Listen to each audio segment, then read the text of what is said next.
ये आने वाला प्रभु यीशु मसीह की अधिपवित्र नाम में सबको लवकरात लवकर येणाऱ्या प्रभू येशू ख्रिस्ताच्या अधिपवित्र नावामध्ये सर्वांना ख्रिस्ती अभिवादन। इस जीवन में और भी एक मौका सुंदर अवसर प्रभु ने हमें बना कर दिया आणि या जीवनामध्ये अजून एक सुंदर संधी प्रभूने आपल्याला बनवून दिली। दुनिया की अवस्था कितना बिगड़ते जा रहा है आणि जगाची अवस्था किती बिघडत आहे, वचन पूरा होता जा रहा है आणि वचन पूर्ण होत आहे। हमारा स्थिति में बिगड़ रहा है लेकिन ये सब प्रभु का वचन पूरा हो रहा है आणि आपल्या दृष्टीने हे बिघडत आहे पण प्रभूच्या दृष्टीने वचन पूर्ण होत आहे। अभी पांचवा बार मानव रशिया में पुटिन मानव वापस अपना उस प्रेसिडेंट पदवी में आए आणि पाचव्यांदा रशियामध्ये पुतिन जे आहे ते पुन्हा राष्ट्राध्यक्ष झाले। मला रिकॉर्ड विजय आणि एकदम रेकॉर्ड असा त्यांचा तो विजय मिळाला। क्यों ऐसा विजय मिला?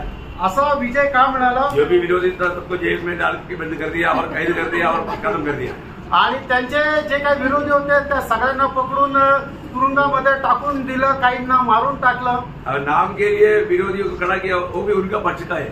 आणि नावाकरता काही विरोधी लोकांना उभं केलं ते सुद्धा त्यांच्या पक्षाचे। और पूरा वोट पुतिन को गया आणि सगळे मत जे आहे ते पुतिनला मिळाले। बड़ा विजय मिला आणि खूप मोठा विजय मिळाला। जो विजय है आणि आता विजय का? वो धोखा है आणि ती फसवणूक आहे। ये सब धोखा है आणि ही सगळी फसवणूक आहे। अभी दुनिया बिल्कुल धोखा में है आणि जग जे आहे ते एकदम फसगतीमध्ये आहे। आज अभी इंडिया में भी क्या होने वाला है अभी कुछ के बाद में मालूम पड़े। आणि आता येणाऱ्या दिवसामध्ये जगामध्ये काय होणार आहे ना आपल्याला ते येणाऱ्या दिवसामध्ये समजेल। प्रियो परंतु ये सब प्रभु का वचन पूरा होने के लिए आणि प्रियो हे सर्व काही देवाचं वचन पूर्ण होण्याकरता आहे।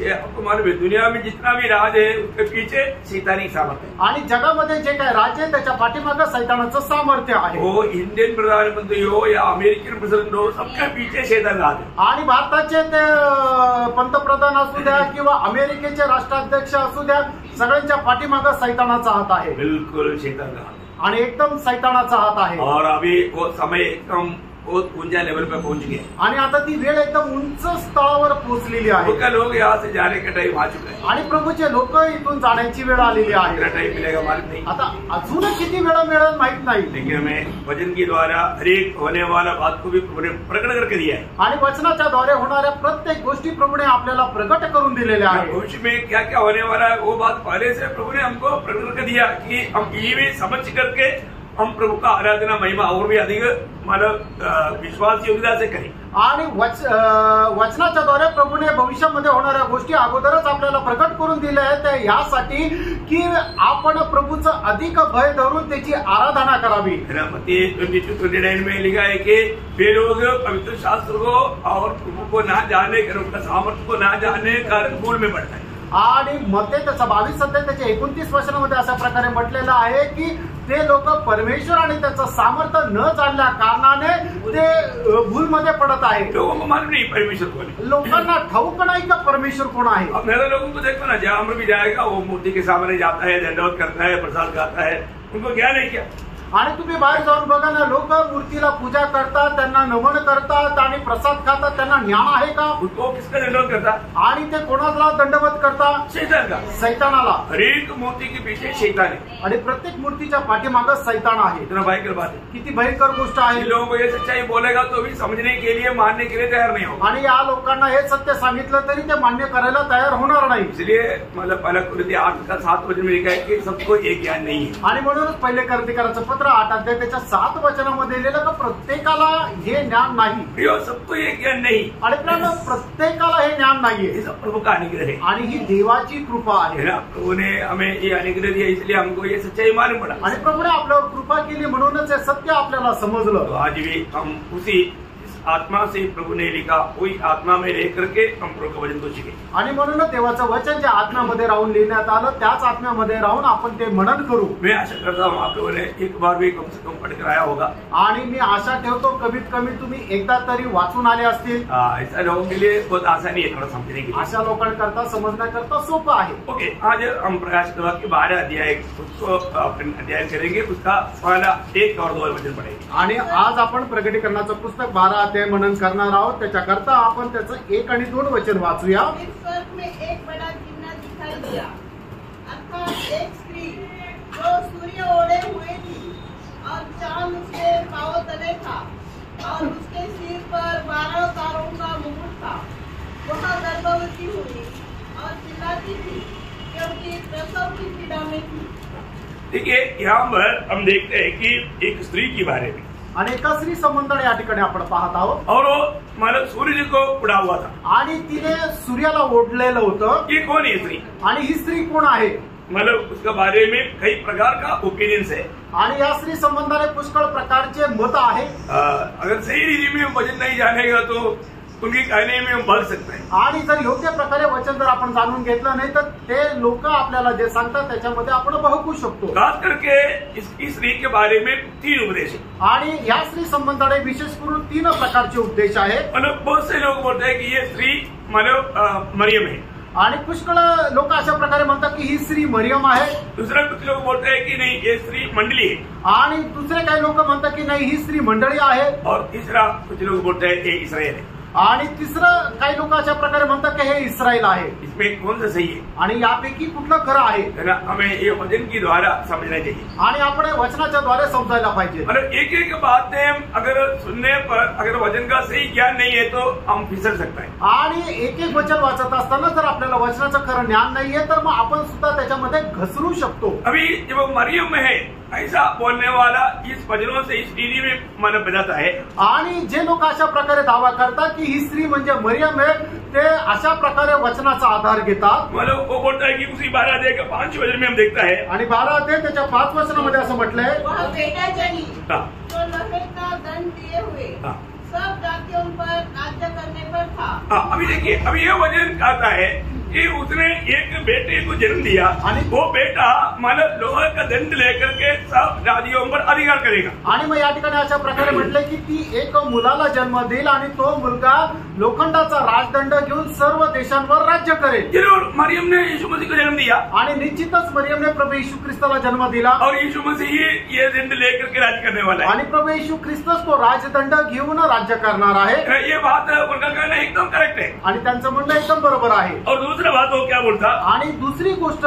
ते काय म्हणतात, उसका 12 अध्याय के 4 वचन, 12 अध्याय त्याचं 4 वचन, उनकी पूंछ ने आकाश के तारों की 1/3 को खींचकर पृथ्वी पर डाल दिया। वह अजगर उस स्त्री के सामने जो चर्चा थी खड़ा हुआ कि जब वह बच्चा जने तो उस बच्चे को निगल जाए। हाँ देखा, इसका मतलब यहाँ पर क्या हुआ, आणि याचा अर्थ या ठिकाणी काय झालं, मतलब जब उस अजगर मतलब उस स्त्री को जो उसका मतलब जन्म देते ही उसको खाने की तैयारी में था, आणि मग तो अजगर जे आहे त्या स्त्रीने जन्मलेला जे बाळ आहे तो जनाला खाण्याच्या तयारीत होता। अभी आपको मालूम है यीशु मसीह के जन्म के टेबल क्या हुआ, आणि आपल्याला ठाऊक आहे येशू ख्रिस्ताच्या जन्माच्या वेळेला काय झालं, हेरोदा ने 2 साल की नीचे वाला सब बेटों को मरवा डाला ना। आणि हेरोद राजाने काय केलं की 2 वर्षांनी त्याच्या खाली असणाऱ्या सर्व मुलांना मारून टाकलं। क्या मतलब, याचा अर्थ वो स्त्री कौन है, ती स्त्री कोण आहे, नहीं, वो स्त्री कौन है, वो स्त्री कौन है, आणि ती स्त्री कोण आहे, वो स्त्री मरियम है ना। आणि ती स्त्री मरियम आहे ना। मतलब अभी यहाँ पर बोला हुआ अनुसार मरियम है ना। आणि या ठिकाणी सांगितल्याप्रमाणे ती मरियम आहे। और उसका 5 वचन फिर से पढ़ना, आणि 5 वचन पुन्हा एकदा वाचा, वह बेटा जनी जो लोहे का राजदंड लिए हुए सब जातियों पर राज्य करने पर था, और वह बच्चा एकाएक परमेश्वर के पास और उसके सिंहासन के पास उठाकर पहुंचा दिया गया। हाँ देखा, अभी ये भी बराबर है ना, आणि हे सुद्धा बरोबर आहे ना। मतलब प्रभु यीशु मसीह स्वर्ग में गया ना, आणि प्रभू येशू ख्रिस्त स्वर्गात गेला ना, है स्वर्ग में उड़ा लिया गया, आणि स्वर्गामध्ये उचलले गेला। तो ये पढ़ने वाला इसको मतलब मानना पड़ेगा ना, आणि वाचणारे लोक त्यांना या गोष्टीला मान्यता द्यावी लागेल। और एक कारण को बोलता है, अजून एक कारण ते सांगतात, उसका 6 वचन पढ़ना, 12 के 6, 12 अध्याय 6 वचन, और वह स्त्री उस जंगल को भाग गई हाँ जहाँ परमेश्वर की ओर से उनके लिए एक जगह तैयार की थी। बस अभी देखा, वो भाग गया जब यीशु मसीह के जन्म के समय में मरियम जोसेफ और मिस्र और भाग गया ना। आणि मरियम योसेफ जे आहे ते मिसर देशाकडे पळून गेले ना। ये एक नजर में देखेगा तो ये सब बात सही है, आणि एक प्रकारे जर बघायचं झालं तर या सर्व गोष्टी बरोबर आहे, परंतु वास्तव में सही है कि नहीं ये हमें सही रीति में वचन जानेगा तभी मालूम पड़ेगा। आणि खरोखरच ते बरोबर आहे का नाही हे देवाचं वचन चांगल्या प्रकारे जाणल्यानंतर समजेल। मतलब मिस्रईम की ओर जो भाग कर गया वो मरियम आगे नहीं, आणि मिस्र देशाकडे ते पळून गेले, ती मरियम एकटी नाही। वो स्त्री भागा करके लिखा ना, आणि या ठिकाणी ती स्त्री पळाली असं म्हटलंय ना, और यहाँ पर स्त्री अकेले नहीं भागा ना। आणि या ठिकाणी ती स्त्री एकटी नाही पळाली. जब मरियम भागा तो जोसेफ भी था, यीशु भी था। आणि मरियम पळाली त्यावेळेला योसेफ पण होता आणि येशू पण होता. इतना ही नहीं, एवढंच नाही, यहाँ पर स्त्री मरुस्थल की ओर दौड़ा, आणि या ठिकाणी ती स्त्री जी आहे ती जंगलाकडे पळाली. और यहाँ पर मरियम भागा था, इजिप्त में गया था। आणि मरियम पळाली त्यावेळेला मिसर देशामध्ये पळाली. समझ में आ रहा है ना? लक्षात आलं ना? मतलब अगर सही प्रकार वचन का प्रकाश नहीं रहेगा तो वो जो भाषण आता है वो एकदम सही है करके हमको लगेगा. आणि योग्य प्रकारे वचनाचं ज्ञान जर नसेल तर मग येणारं वचन एकदम बरोबर आहे असं आपल्याला वाटेल. यहाँ पर और एक बात, ये मतलब कन्या यहाँ पर स्त्री मतलब बच्चा दिया, यहाँ पर कन्या ने दिया. आणि मग या ठिकाणी स्त्रीने मुलाला जन्म दिला पण त्या ठिकाणी कुमारीने दिला. फर्क है कि नहीं? फरक आहे का नाही? और इतना ही नहीं, एवढंच नाही, 12 ताराओं को उन्होंने पहना हुआ है. आणि 12 तारे जे आहे त्याची ओढणी घेतलेली आहे. क्या बोला? काय म्हटलं? उसका 12 बजे वापस पढ़ना. फिर सच में एक बड़ा चिन्ह दिखाई दिया, अर्थात एक स्त्री जो सूर्य ओढ़े हुए थी और चांद उसके पांव तले था और उसके सिर पर 12 तारों का मुकुट था. 12 तारों का मुकुट था. आणि 12 ताऱ्यांचा तिच्या डोक्यावर मुकुट होता. मरियम के बारे में बाइबल में कहीं भी इस प्रकार का मुकुट बना हुआ हम दिखता नहीं. आणि मरियम संबंधाने कधीही कुठल्याही ठिकाणी अशा प्रकारे तिने मुकुट घातलेला लिहिलेलं नाही. इसका मतलब याचा अर्थ ये स्त्री मरियम नहीं, ही स्त्री मरियम नाही. फिर मंडली है क्या? मग ती मंडळी आहे का? है ना. मंडली के बारे में भी मतलब आपको मालूम है, मंडली में जो विजयी जीवन बिताता है वो है बेटा और मंडली माँ. उस रीति में कुछ लोग कहता है. आणि काही लोक अशा प्रकारे म्हणतात की जे विजय ख्रिस्ती जीवन जगतात ते आहे मुलं आणि मंडळी आहे आई. ये भी सही बात है क्या? आणि हे सुद्धा खरं आहे का? उनका कहने के अनुसार, त्यांच्या म्हणण्याच्या अनुसार जो विजयी लोग जो है आणि जे विजयी लोक आहे वो हमेशा प्रभु के आगमन की बाट जोते रहते. आणि ते नेहमी प्रभूच्या आगमनाची वाट पाहत राहतात. इब्रानियों 9:28 वचन आपको मालूम. आणि इब्रिकराचं पत्र 9:28 वचन आपल्याला ठाऊक आहे. बोलने का अर्थ वे लोग मतलब पूर्णता प्राप्त किया हुआ लोग ऐसे कहता है. आणि ते लोक पूर्णता प्राप्त केलेले लोक आहे असं म्हटलं आहे. मतलब संपूर्ण नीति में पूर्ण तैयारी के साथ प्रभु का बाट जोने वाले लोग, आणि संपूर्ण तयारीसह प्रभूच्या आगमनाची वाट पाहणारे लोक. और इतना ही नहीं, उसके जीवन में कुछ भी कमी गति नहीं रहेगी. आणि तिच्या जीवनामध्ये कुठल्या प्रकारची कमतरता नाही राहिली. पहला कुरिन्दी उसका पहला अध्याय का 8 वचन में कुरिन्द मंडली के बारे में पौलुस ऐसा गवाही देता है. पहिले करंथीकराचं पत्र पहिला अध्याय त्याच्या 8 वचनामध्ये प्रेषित पौल करंथीकराच्या मंडळी संबंधाने अशी साक्ष देतो. तुम्हें अनंत तक दूर भी करेगा कि तुम हमारे प्रभु यीशु मसीह के दिन में निर्दोष ठहरो. मतलब कोई भी प्रकार का कमी नहीं, मतलब यहाँ तक कि किसी वरदान में तुम्हें घटी नहीं. मतलब कोई भी विषय में कमी नहीं, कोई उणी हुआ नहीं, ऐसा अवस्था. आणि कुठल्याही प्रकारे त्यांच्यावर दोष लावू शकणार नाही अशा प्रकारे. है ना. मतलब एफेसियों का पत्र 5 अध्याय उसका 26 और 27 वचन. इफिसकराचं पत्र 5 अध्याय 26-27 वचन. उसको वचन के द्वारा जल के स्नान से शुद्ध करके पवित्र बनाए और उसे एक ऐसी तेजस्वी कलीसिया बनाकर अपने पास खड़ी करे जिसमें न कलंक न झुर्री और न कोई ऐसी वस्तु हो वरन पवित्र और निर्दोष हो. हाँ, देखा, पवित्र और निर्दोष जीवन बिताने वाला ऐसा एक स्त्री है. यहाँ पर हम लोग मतलब स्त्री करके लोग बताते हैं. आणि पवित्र आणि निष्पाप असं जीवन जगणारी अशा प्रकारे ती स्त्री आहे, अशा प्रकारे तिचं वर्णन आहे. और वो कहता है, आणि तो असं म्हणतो, ये प्रकाशित वाक्य 3:4 में प्रगटीकरण 3 अध्याय 4 वचनामध्ये उनकी वस्त्र पर हाँ, सर्दिस में मेरे यहाँ कुछ ऐसे लोग हैं जिन्होंने अपने अपने वस्त्र अशुद्ध नहीं किए. उनका वस्त्र अशुद्ध नहीं हुआ. आणि त्यांनी आपले कपडे अपवित्र नाही केले. क्योंकि वस्त्र अशुद्ध हुआ है तो उनको कन्या करके नहीं बोल सकते. आणि त्यांनी जर आपले कपडे अपवित्र केले तर त्यांना कन्या नाही म्हणू शकत. तो मतलब उतना वो लोग सावधान रहता. आणि एवढं ते सतर्क राहतात. और वो लोग कहने वाले एक कारण, अजून एक ते बोलणार कारण फिलिपियों 1 अध्याय का 10-11 वचन. आणि फिलिपकराचं पत्र पहिला अध्याय 10-11 वचन. यहाँ तक कि तुम उत्तम से उत्तम बातों को प्रिय जानो और मसीह की जीत तक सच्चे बने रहो और ठोकर न खाओ और उस धार्मिकता के फल से जो यीशु मसीह के द्वारा होता है भरपूर होते जाओ.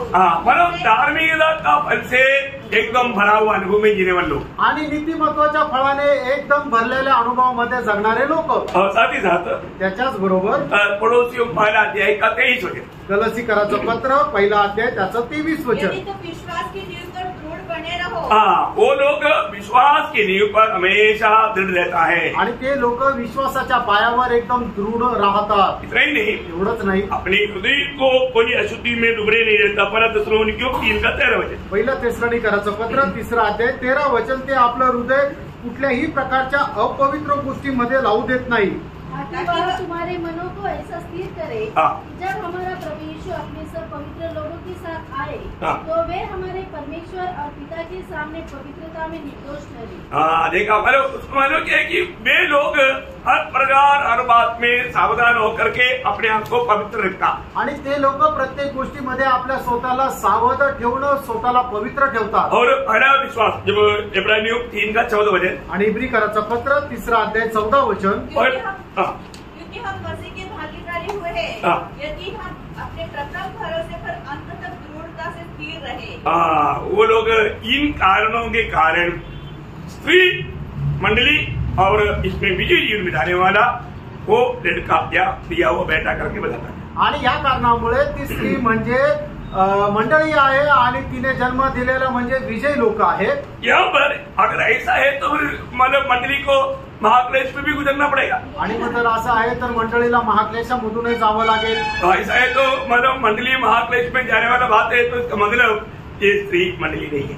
आणि मग मंडळीला जर महाक्लेशामधून जावं लागणार आहे तर मग ही स्त्री मंडळी नाहीये। और दूसरी बात, दुसरी गोष्ट, मंडली को कभी भी स्त्री करके नहीं कहा आणि मंडळीला कधी स्त्री म्हणून नाही म्हटलेलं है ना। उनके बारे में क्या बोला? आणि मंडळी संबंधाने काय म्हटलेलं? दूसरा कोरिंथी 11 अध्याय उसका दूसरा वचन। दुसरे कोरिंथीकराचं पत्र 11 अध्याय त्याचं दुसरं वचन, क्योंकि मैं तुम्हारे विषय में ईश्वरीय गुण लगाए रहता हूँ, इसलिए कि मैंने एक ही पुरुष से तुम्हारी बात लगाई है कि तुम्हें पवित्र कुमारी है, वो पवित्र कुमारी है। आणि मंडळी म्हणजे पवित्र कुमारी आहे, वो स्त्री नहीं है। आणि ती स्त्री नाहीये। उसका मतलब मंडली को कभी भी स्त्री का रूप हम लोग सादृश्य नहीं दे सकता। आणि मंडळीला कधीही आपण एक स्त्री प्रमाणे नाही म्हणू शकत। और दूसरी बात, आणि दुसरी गोष्ट, इस मंडली का शादी कब होगा? आणि मंडळीचं लग्न केव्हा होणार? ये महाक्लेश के बाद में होगा। आणि महाक्लेशानंतर होणार। ये तो महाक्लेश की पहले की बात बोल रहा है। आणि हे महाक्लेशाच्या अगोदरची गोष्ट सांगताय। समझी आ रहा है आपको? ध्यान से सुनना, लक्ष देऊन ऐका। मंडली का शादी कब है? मंडळीचं लग्न केव्हा है आहे? ना, जब 19 अध्याय में हम 7-8 वचन में देखता है। आणि प्रकटीकरण 19 अध्याय 7 आणि 8 वचनामध्ये पाहतो। इतना भी नहीं, अभी वो वाचने आपको मालूम है, नहीं पड़ेगा तो चलेगा। ते वचन तुम्हाला ठाऊक आहे, नाही वाचलं तरी चालेल। मतलब यहाँ पर मंडली उड़ा ले जाने के बाद में ये तो स्वर्ग में होने वाली बात है, आणि मंडळी उचलल्यानंतर स्वर्गामध्ये होणारी गोष्ट आहे। परंतु यहाँ पर महाक्लेश की बात है। आणि ही जी आहे ती महाक्लेशाची गोष्ट तो आहे। महाक्लेश में मंडली यहाँ पर नहीं है ना। आणि महाक्लेशामध्ये मंडळी इथं नाहीये। और दूसरी बात, दुसरी गोष्ट, मंडली इस प्रकार का एक बच्चा देने वाला बात तो बाइबल में कहीं है ही नहीं। आणि मंडळीने अशा प्रकारे एक मुलं देण्याची गोष्ट बायबलमध्ये कुठेच नाही। इसका मतलब क्या है? याचा अर्थ काय आहे? वचन में इस प्रकार मंडली मतलब इस प्रकार एक बेटे को जन्म देगा, इसके एक थोड़ा भी सूचना बाइबल में नहीं। आणि मंडळी अशा प्रकारे एका मुलाला जन्म देईल अशा प्रकारच्या कुठेही प्रकारे बायबलमध्ये नमूद नाही केलेलं। मंडली के साथ यीशु मसीह हमेशा का फ्रेश दुल्हा है। आणि मंडळी सोबत प्रभू येशू ख्रिस्त निरंतरचा तो एकदम फ्रेश असा वर आहे। मंडली दुल्हन है आणि मंडळी जी आहे ती त्याची वधू आहे। वो एक नयापन को ही बताता है। आणि ते एक नवीनपणाला ते दाखवतं। वो पुराना नहीं होता आणि ते जुनं नाही होत। इसलिए किसी भी कारण ये स्त्री मानव मंडली नहीं है। आणि कुठल्याही कारणाने ही स्त्री जी आहे ती मंडळी नाहीये। और दूसरा एक बात, आणि दुसरी एक गोष्ट, सजावट में वो कहा मरुस्थल की ओर भागा। आणि ज्या वेळेला तिचा छळ झाला त्यावेळेला ती जंगलाकडे पळाली। मंडली कहाँ भागेगा? आणि मंडळी कुठे पळेल? मंडली तो दुनिया भर में फैला हुआ है। आणि मंडळी तर जगभरामध्ये पसरली आहे। दुनिया भर में फैला हुआ कौन सा मरुस्थल में भागेगा? आणि जगभरामध्ये पसरलेली मंडळी कुठल्या जंगलाकडे पळेल? ये भी मतलब संभव वाला बात नहीं। आणि ही सुद्धा शक्य असणारी घटना नाही। तो इसका मतलब ये मंडली मतलब ये यहाँ पर बोला हुआ स्त्री वो मंडली नहीं, और यहाँ पर बोला हुआ जो बेटा वो विजयी लोग नहीं। आणि म्हणूनच या ठिकाणी सांगितलेली जी स्त्री आहे ती म्हणजे मंडळी नाहीये आणि तिला होणारा मुलगा म्हणजे विजयी लोक नाहीये. फिर तीसरा एक ओपिनियन, आणि तिसरं एक मत इस्राएल है आणि इस्रायल आहे म्हणून. अभी ये बात को अगर हम वचन से देखेगा तो बिल्कुल हमें ये बात मिलता है. आणि वचनाच्या द्वारे जर आपण पाहिलं तर आपल्याला एकदम तीच गोष्ट दिसते है ना. उसका पहले वचन 12 के एक पहले फिर से पढ़ना. प्रकटीकरण 12 अध्याय पहिलं वचन पुन्हा एकदा वाचा. फिर स्वर्ग में एक बड़ा चिन्ह दिखाई दिया, अर्थात एक स्त्री जो सूर्य ओढ़े हुए थी और चांद उसके पांव तले था और उसके सिर पर 12 तारों का मुकुट था. देखिए ये वचन पढ़ते ही हमको मतलब जिसको उत्पत्ति की किताब पढ़ करके ध्यान गया है तुरंत जोसेफ को मिला हुआ स्वप्न याद आता. आणि मग हे वचन वाचल्यानंतर ज्याला कोणाला उत्पत्तीच्या पुस्तकाची माहिती आहे त्याला योसेफाने पडलेलं स्वप्न आठवेल. है ना. जब उत्पत्ति की किताब उसका 37 अध्याय का 9 वचन. उत्पत्ती 37 अध्याय त्याचं 9 वचन. फिर उसने एक और स्वप्न देखा और अपने भाइयों से उसका भी यो वर्णन किया. सुनो, मैंने एक और स्वप्न देखा है कि सूर्य और चंद्रमा और 11 तारे मुझे दंडवत कर रहे हैं. देखा यहाँ पर माना ये स्वप्न यहाँ पर बताए हुए बातों से मिलता है. आणि या ठिकाणी सांगितलेलं स्वप्न या ठिकाणी सांगितलेल्या गोष्टीशी मेळ खातं. है ना. मतलब इस 12 गोत्रों का एक एक पिता उनका एक एक तारा है. आणि या 12 गोत्रांचा एक एक पिता त्यांचा एक एक तारा आहे. याकोब का कितना मतलब बच्चा है आणि याकोबाची मुलं किती आहे? 12 लड़का है आणि 12 मुलं. 12 का 12 एक एक उसका तारा है. आणि 12च्या 12 जे आहे ते एक एक ते तारे आहेत. और इसका एक विशेष बात आणि त्या ठिकाणची विशेष गोष्ट उस इस्राएल से प्रभु यीशु मसीह का जन्म हुआ. आणि त्या इस्रायलापासून प्रभू येशू ख्रिस्ताचा जन्म झाला. उनके शरीर के अनुसार जब हम रोमियो का पत्री उसका 9 अध्याय का 5 वचन में पढ़ता है रोम त्याचा 9 अध्याय त्याच्या 5 वचनाच्या अनुसार आपण पाहतो. और मसीह भी शरीर के भाव से मसीह भी शरीर की भाव से उन्हीं में से हुआ. मतलब मसीह भी शरीर की भाव से इस्राएल से हुआ. आणि ख्रिस्त सुद्धा शरीराच्या भावाने इस्रायलामधून झाला. और इतना ही नहीं, एवढंच नाही, इस्राएल को स्त्री करके संबोधित किया हुआ है. आणि इस्रायलाला स्त्री म्हणून संबोधित केलेलं आहे. मंडली को कभी नहीं किया. आणि मंडळीला कधी नाही केलं. मतलब इस्राएल को स्त्री करके संबोधित किया. आणि इस्रायलाला स्त्री म्हणून संबोधित करण्यात आलं. जब यशायाह नबी की किताब उसका 54 अध्याय का 1 से 6 तक का वचन. आणि यशा त्याचा 54 अध्याय 1 ते 6 वचन. यिर्मयाह 3 अध्याय का 1 से 4 वचन. आणि यिर्मयाह त्याचा 3 अध्याय 1 ते 4 वचन. मतलब इन वचनों में अभी पढ़ने की जरूरत नहीं, आप लोगों को मालूम है. तो इन वचनों में मैंने इस्राएल को एक स्त्री करके संबोधित किया. आणि या वचनामध्ये इस्रायलाला एक स्त्री म्हणून संबोधित करण्यात आलं. इतने नहीं, प्रभु एक आप उस यशायाह का 50 अध्याय का 12 वचन थोड़ा पूछना. आणि यशा त्याचा 50 अध्याय त्याचं पहिलं वचन जरा वाचा. तुम्हारी माता का त्यागपत्र कहाँ है? हाँ देखा, तुम्हारा माता का मतलब स्त्री के रूप में इस्राएल को संबोधित करके प्रभु बोलता है कि तेरा माँ का त्याग पत्र कहाँ है. आणि मग या ठिकाणी त्या स्त्री इस्रायलाला एक स्त्री म्हणून संबोधित केलेलं आहे. आणि असं म्हटलेलं आहे की तुझ्या आईचं घटस्फोटाचं पत्र कुठं आहे किंवा ते प्रमाणपत्र कुठं आहे. इतना नहीं, एक स्त्री के रूप में एक व्यभिचारिणी के रूप में भी इस्राएल को संबोधित किया है. आणि एक व्यभिचारिणी स्त्री म्हणून सुद्धा इस्रायलाला संबोधित केलेलं आहे. यिर्मयाह 3 अध्याय का 1 से 25 तक वचन. यिर्मयाह त्याचा 3 अध्याय 1 ते 25 वचन. होशिया 2 अध्याय का 1 से 23 तक वचन. आणि होशे त्याचा 2 अध्याय 1 ते 23 वचन. इसमें पूरा इसका वर्णन है. आणि या सगळ्यांमध्ये हे सगळं वर्णन आहे. मतलब इस्राएल एक व्यभिचारिणी के रूप में वहां पर चित्रित किया गया. आणि इस्रायल जे आहे त्या ठिकाणी एक व्यभिचारिणी म्हणून संबोधित करण्यात आलं. मंडली मतलब स्त्री नहीं, व्यभिचारिणी नहीं, वो एक कन्या है. आणि मंडळी स्त्री नाहीये, व्यभिचारिणी नाहीये, ती एक कन्या आहे. इसलिए मतलब इतना ही नहीं, जो पुत्र जो हमें दिया गया आणि आपल्याला जो पुत्र देण्यात आला वो कहाँ से दिया. आणि तो कुठून दिला. इस्राएल से दिया. तो इस्रायलामधून देण्यात आला. यशायाह नबी किताब उसका 9 अध्याय उसका 6 और 7 वचन.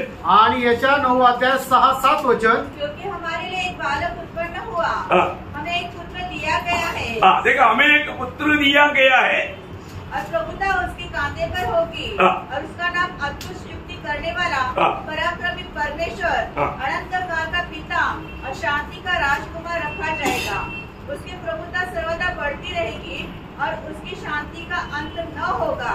इसलिए उसको दाऊद की राजगद्दी पर इस समय से लेकर सर्वदा के लिए न्याय और धर्म के द्वारा स्थिर किए हुए और संभाले रहेगा। इसका मतलब ये बेटा कौन देगा? आणि हा मुलाला जन्म कोण देईल? इस्राएल देगा। इस्रायल देईल। और इवन मंडली के बारे में जब कहता है तो आणि मंडळी संबंधाने ज्या वेळेला सांगितलं जातं मंडली जरूर राज करेगा आणि मंडळी निश्चितच राज्य करेल। जब प्रकाश वाक्य में बोला ना 2 अध्याय उसका 26-27 वचन आणि प्रकटीकरण 2 अध्याय 26-27 वचन। और मेरे कामों के अनुसार आदर करता रहे, मैं उसे जाति जाति के लोगों पर अधिकार जाति जाति के लोगों पर अधिकार देगा और वह लोहे का राजदंड लिए हुए उन पर राज्य करेगा। इस प्रकार कुमार की मिट्टी के बर्तन बस अभी जाति जाति के लोगों पर मंडली को विजयी लोगों को अधिकार मिलेगा आणि मग राज्यांवर विजयी लोकांना अधिकार भेटेल। और यहाँ पर ये जो मतलब बेटा है आणि या ठिकाणी जो मुलगा आहे ये जाति जातियों पर नहीं आणि हे जाती जातींवर नाही सबके ऊपर आणि सगळ्यांवर। अभी हमने जो पढ़ा था 12 अध्याय का 5 वचन आणि आता आपण वाचलं होतं प्रकटीकरण 12 अध्याय त्याच्या 5 वचनामध्ये सब जातियों पर राज्य। हाँ देखा मतलब मंडली जाति जातियों पर करेगा परंतु ये लड़का जो है सब जातियों पर राज्य करेगा। आणि मंडळी जे आहे ते जाती जातीच्या लोकांवर राज्य करेल, पण हा मुलगा जो आहे तो सगळ्यांवर राज्य करेल। ये प्रयोग ये वचन का प्रयोग जरूर ध्यान देना आणि या वचनाचा जो प्रयोग आहे त्याच्याकडे निश्चितच लक्ष द्या। ये स्त्री कौन है? याचा अर्थ ही स्त्री कोण आहे? क्लियर इस्राएल है आणि एकदम स्पष्ट इस्रायल आहे। यशायाह 66 अध्याय का 7 वचन भी पढ़ा। यशायाह 66 अध्याय त्याचं 7 वचन। उसकी प्रसव पीड़ा उठने से पहले ही उसने जन्म दिया, उसको पीड़ाया होने से पहले ही उससे बेटा जन्मा। हाँ ये किसके बारे में बोला? आणि हे कोणा संबंधाने म्हटलंय? इस्राएल में यीशु मसीह का होने वाले जन्म के बारे में बताया आणि इस्रायलामध्ये प्रभू येशू ख्रिस्ताचा होणाऱ्या जन्मासंबंधाने। एक बात वो बेटा क्या होगा आणि तो मुलगा काय होईल? जकरिया ने भी कहा उसका 14 अध्याय उसका 9 वचन। जकरिया त्याचा 9 अध्याय त्याचा 14 वचन। यहोवा सारे मृत्यु का राजा होगा। देखा ये बेटा सारे मृत्यु का राजा होगा। आणि हा जो मुलगा आहे तो संबंध पृथ्वीचा राजा राहील। इतना ही नहीं एवढंच नाही, वो दुनिया में जब आया आणि ज्या वेळेला तो जगामध्ये आला और ये थोड़ा समय में 33 साल बोलेगा तो परमेश्वर की दृष्टि में कुछ भी नहीं। आणि 33 वर्ष म्हटलं तर मग देवाच्या दृष्टीने काहीच नाही। तो जल्दी स्वर्ग में उड़ा लिया गया आणि लवकर स्वर्गामध्ये उचलला गेला और पिता की दाहिनी ओर बैठाया गया आणि पिताच्या उजवीकडे बसवण्यात आला। ये दुनिया में और कोई नहीं आणि या जगामध्ये दुसरा कुणी नाही, वो सिर्फ यीशु मसीह है। आणि तो फक्त प्रभू येशू आहे। मरकुस उसका 16 अध्याय के 19 वचन। मार्क 16 अध्याय 19 वचन। अब यीशु उनसे बातें करने के बाद स्वर्ग पर उठा लिया गया और परमेश्वर की दाहिनी ओर जा बैठा। देखा परमेश्वर की दाहिनी ओर जा बैठा आणि मग तो स्वर्गामध्ये उचलला गेला आणि देवाच्या उजवीकडे बसला। यही बात इब्रानियों 1 अध्याय का 3 वचन में भी हम देखते हैं कि वो मतलब महिमा का दाहिनी ओर जा बैठा। आणि हेच इब्रिकराचं पत्र त्याचा 1 अध्याय आणि 3 वचनामध्ये आपण पाहतो की तो महामहिमच्या उजवीकडे जाऊन बसला। वही बात अभी हमने प्रकाशित के 12 का 5 में पढ़ा था आणि तीच गोष्ट प्रकटीकरण 12 अध्याय 5 वचनामध्ये आपण वाचली होती।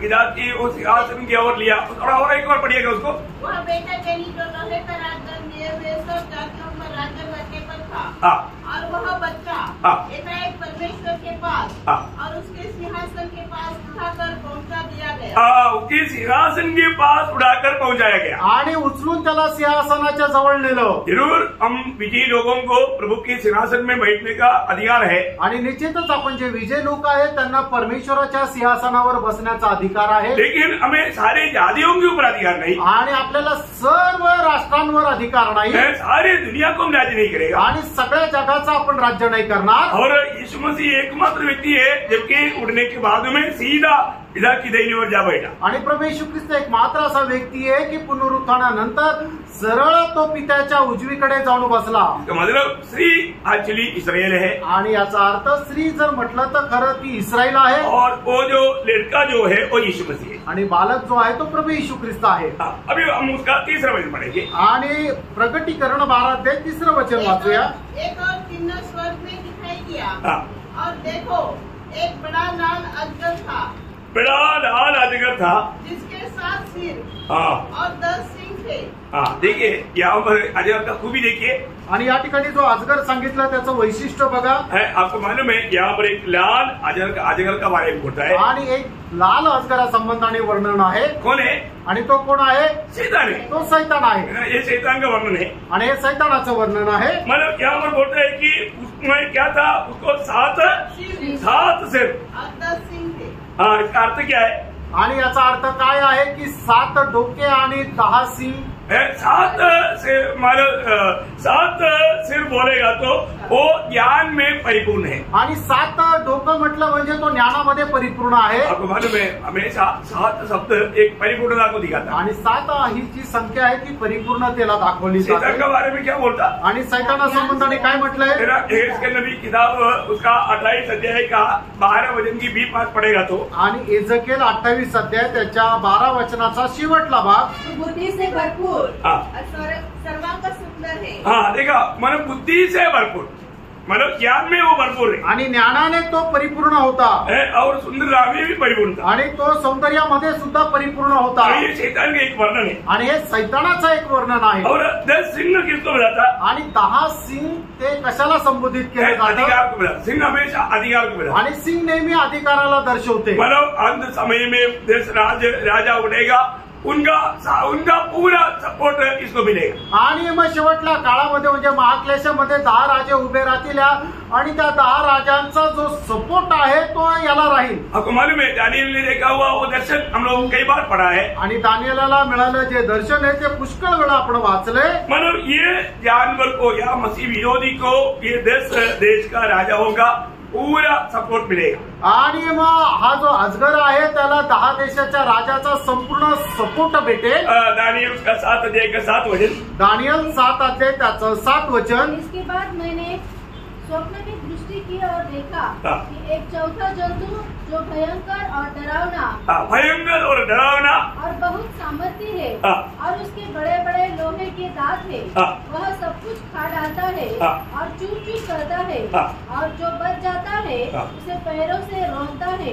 वह पहले जंतुओं से भी भिन्न है और उसके 10 सिंग है। हाँ, देखा उसके 10 सिंग है आणि त्याला 10 सिंग आहे। मतलब ये सब अभी दुनिया में नहीं, आणि हे सगळं आता जगामध्ये नाहीये। खैर अभी बोलेगा तो एक प्रकार है, आणि एक प्रकारे सांगायचं झालं तर आता आहे। हाँ, क्योंकि ये 10 लोगों का एक माना कमिटी बन जाएगा आणि 10 लोकांची एक कमिटी स्थापन होईल। एक के साथ एक ही बात करने वाला देगा आणि एकाच सोबत एकच गोष्ट बोलणारे राहतील। उसका बहुत इशारा हम कई बातों में देख रहा है। आणि त्या गोष्टीचा एक छाया आपण पुष्कळ ठिकाणी पाहू शकतो। और कई देश मिलकर के एक ही कोई निकाला है। आणि आज पुष्कळ देशांनी मिळून एकच चलनाचं नाणं काढलेलं आहे। उनका व्यवहार में उनका हर एक बातों में वो एक बनते जा रहा है आणि त्यांच्या व्यवहारामध्ये पुष्कळ गोष्टीमध्ये ते एक बनत आहे। मतलब ये हमारी इस पीढ़ी में होने वाला बात है करके हम लोगों को समझ सकता है। आणि या पिढीमध्ये होणारी गोष्ट हे आपण समजू शकतो। और वही दानियल उसकी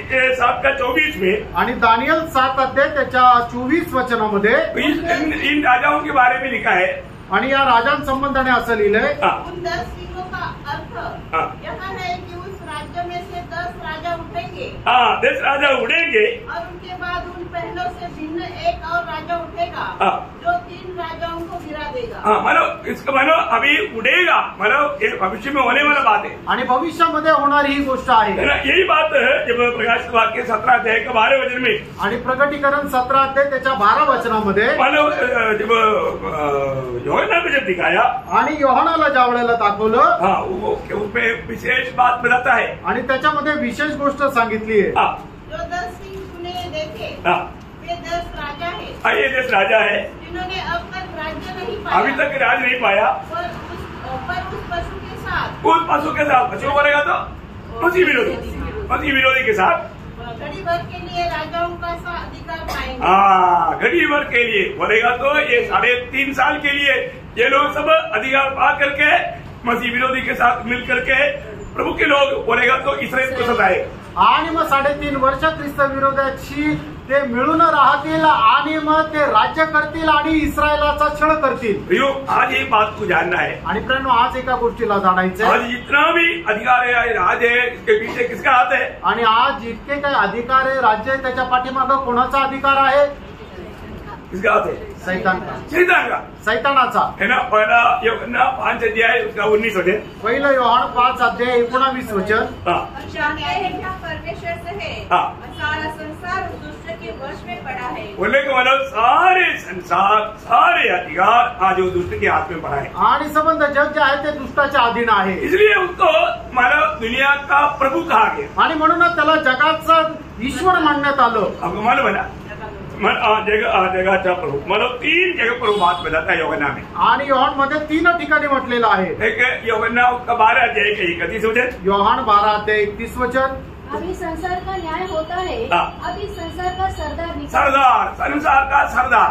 आणि या जगाचा सरदार. सेम उसका 14 का 30 में आणि 14 अध्याय 30 वचनामध्ये और 16 का 11 में. आणि 16 अध्याय 11 मतलब वचनामध्ये. हर एक वचन पढ़ने की जरूरत नहीं. आणि सगळीच वचनं वाचण्याची गरज नाही. मतलब उसको क्या बोला?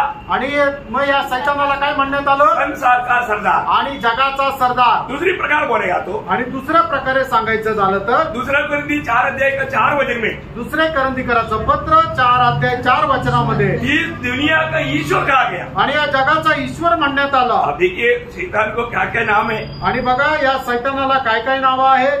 पहली बात, वो सारे संसार उसको उसने कब्जा में रखा है. आणि पहिली गोष्ट संबंध जग आहे त्याने आपल्या ताब्यात घेतलेला आहे. इसलिए उसको संसार का मतलब क्या सरदार कहता है. आणि म्हणून त्याला जगाचा सरदार म्हणण्यात आलं. और यहाँ पर बोलता है कि संसार का ईश्वर कहता है. आणि मग त्याच्यानंतर जगाचा ईश्वर त्याला म्हणण्यात आलं. इतना ही नहीं, एवढंच नाही. जब हम एफिसियों का पत्री उसका 6 अध्याय उसका 12 वचन जो पढ़ेंगे, इफिसकराचं पत्र 6 अध्याय 12 वचन ज्या वेळेला आपण वाचू, ये सब ये अंधकार शक्ति के बारे में बताए हुए बातें हैं. आणि हे सर्व अंधकाराचं जे सामर्थ्य आहे त्याच्या संबंधाने म्हटलेलं आहे. क्या बोला उसमें?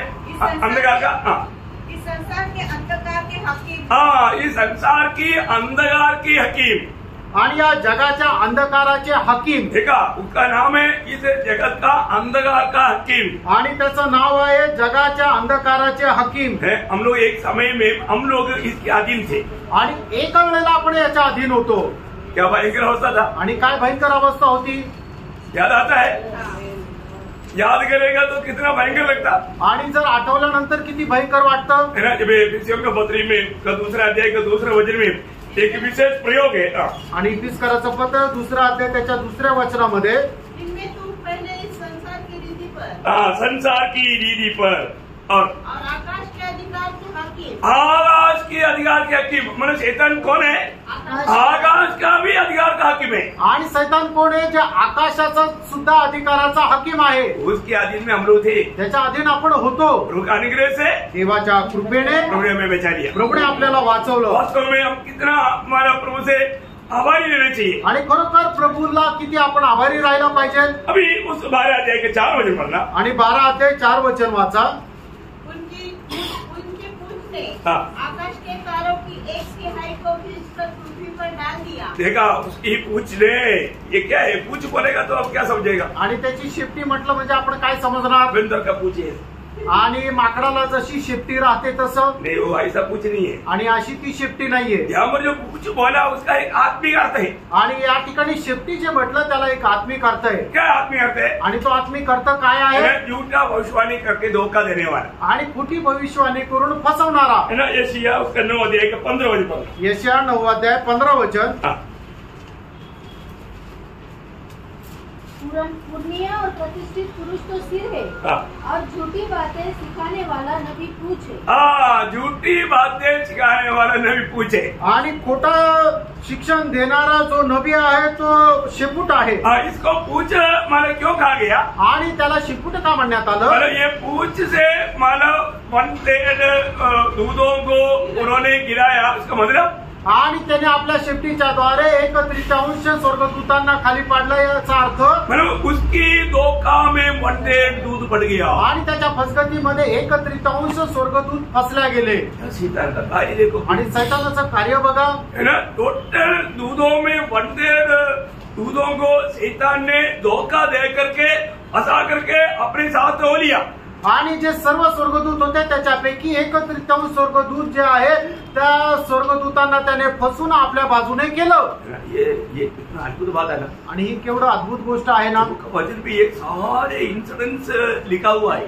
आणि प्रभूच्या वचनामध्ये या सर्व घटना लिहिलेल्या आहेत. उसका 12 अध्याय प्रकाशित वाक्य 12 अध्याय का 9 वचन. प्रकटीकरण 12 अध्याय त्याचं 9 वचन. अर्थात वही पुराना सांप जो इब्लीस और शैतान कहलाता है और सारे संसार को भरमाने वाला है, पृथ्वी पर गिरा दिया गया और उसके दूत उसके साथ गिरा दिए गए. उसके दूध भी उनके साथ गिरा लिया गया. आणि त्याचे दूध सुद्धा त्याच्या सोबत खाली टाकण्यात आले. कितने दूध गिरा गया. आणि किती स्वर्गदूत खाली टाकण्यात आले. 1/3. आणि 1/3. पहले मला इन दूधों को तारा करके नाम दिया है. आणि या दूतांना पहिले तारे म्हणून नाव दिलेलं आहे. बाइबल में जो तारा करके जो बनाया, अभी लूसीफर भी गिराया गया तो एक तारा गिरा हुआ हम लोगों ने पढ़ा. आणि मग लुसिफरला ज्या वेळेला खाली टाकण्यात आलं त्यावेळेला अशा प्रकारे लिहिलेलं आहे की एक तारा खाली पाडण्यात आला. तो ये दूध उनके साथ गिरा हुआ वो दूधगण भी तारागण है. आणि त्याच्या सोबत खाली टाकण्यात आलेले जे दूधगण आहे ते सुद्धा तारे आहे. मतलब उतना चमकदार लोग थे. आणि तेवढे चमकदार लोक होते. जब पृथ्वी को बनाया आणि ज्या वेळेला पृथ्वीची रचना झाली, भगवान में दूध को पहले बनाया या पृथ्वी को बनाया. आणि दूधाला पहिले बनवलं का पृथ्वीला पहिले बनवलं. दूधों को बनाया. मतलब आप लोग को किसी को डाउट रहेगा इसलिए पूछा. आणि कोणाला शंका असेल म्हणून विचारलं. मतलब दुनिया को भी बनाने से पहले दूधों को बनाया. आणि जगालाही बनवण्याच्या अगोदर दूतांना बनवलं. देखो दुनिया को जो बनाया आणि ज्या वेळेला जगाला बनवलं, दुनिया का बनावटी देख करके उसका सुंदरता देख करके पूरे मतलब ये दूधगण मतलब खुशी बनाया. आणि मग पृथ्वीला बनवल्यानंतर त्याची सौंदर्य बघून सगळे स्वर्गदूत हर्षित झाले. उसका मतलब योग 33 अध्याय का 4 से 6 वचन पढ़ते. आणि योग 38 अध्याय 4 ते 6 वचन. जब मैंने पृथ्वी की नींव डाली तब तू कहा था, यदि तू समझदार हो तो उत्तर दे, उसकी नाप किसने ठहराई, क्या तू जानता है उस पर किसने सूत खींचा, उसकी नेव कौन सी वस्तु पर रखी गई, या किसने उसके कोने का पत्थर बिठाया. जबकि भोर के तारे एक संग आनंद से गाते थे. देखा भोर की तारे मरेगा तो मला सारे दूधगण की बारे में बताया. आणि मग उद्याचं जे तारे म्हटलं म्हणजे सर्व त्या दूतांसंबंधाने म्हटलेलं आहे. वो लोग बहुत हर्षित हुआ. आणि ते लोक खूप हर्षित झाले. मालूम है ये जो पहला जो दुनिया था, आणि पहिलं जे जग होतं, संपूर्ण दुनिया एदन वाटिके जैसा इतना सुंदर थी. आणि संपूर्ण जग एदेन बागेप्रमाणे एवढं सुंदर होतं. परंतु शैतान के काम के कारण वो दुनिया प्रभु ने नष्ट किया. आणि सैतानाच्या कामामुळे परमेश्वराने त्या दुनियेचा नाश केला. बहुत लंबा समय ये दुनिया को प्रभु ने पानी में डुबा कर. आणि खूप वेळेपर्यंत प्रभूने या जगाला पाण्याने मध्ये डुबून ठेवलं. फिर भी पवित्र आत्मा उन पर मंडरा था. आणि तरी सुद्धा पवित्र आत्मा त्याच्यावर होता. उस नाश हुआ दुनिया को वापस बनाने के लिए प्रभु ने 6 दिन दिए. आणि नाश झालेल्या त्या पृथ्वीला पुन्हा बनवण्याकरता प्रभूने 6 दिवस घेतले. वो है आज जो हम देखता है दुनिया. आणि आज आपण पाहणार ते जग. क्योंकि ये दुनिया इससे पहले और एक बार नोह का समय में भी पूरा पानी से डुबाया. आणि हे जे जग आहे ते एका काळेला नोहाच्या काळामध्ये सुद्धा पाण्याच्या द्वारे याचा नाश केला. वो दूसरा बार का पानी का दुनिया के लिए बपतिस्मा था. आणि दुसऱ्यांदा पाण्याच्या द्वारे पृथ्वीचा झालेला तो बाप्तिस्मा होता. और दुनिया का 2 बपतिस्मा हो गया. आणि याचा अर्थ पृथ्वीचे 2 बाप्तिस्मे झाले पानी के द्वारा, पाण्याच्या द्वारे. अभी आग के द्वारा एक बार होने वाला है. कल भी हमने पढ़ाया था मानव दूसरा पत्र 3 अध्याय का 8-9 वचन में. आणि दुसरे पेत्र 3 अध्याय 8 आणि 9 वचनामध्ये आपण कालही वाचलं होतं की आता तिसरा जो या पृथ्वीचा बाप्तिस्मा आहे तो अग्नीच्या द्वारे आहे. पूर्ण पृथ्वी को पूर्ण रूप में बदलेगा. आणि संपूर्ण पृथ्वीला संपूर्णरित्या ते बदलेल. इसके बाद नया आकाश और नया पृथ्वी. त्याच्यानंतर नवीन आकाश नवीन पृथ्वी राहील. उसमें नया यरूशलेम स्वर्ग से उतरा है. आणि त्या वेळेला नवीन यरूशलेम स्वर्गातून उतरून येईल. हम लोग जब नया यरूशलेम में रहेगा, आणि आपण ज्या वेळेला नवीन यरूशलेम मध्ये राहू तब शैतान और उनका दूधगण और सारा पापी लोग कहाँ पर रहेगा. आणि त्या वेळेला सैतान त्याचे दूधगण ते सगळे लोक कुठे राहतील. मत्ती 25 अध्याय का 41 वचन. मत्ती 25 अध्याय 41 वचन.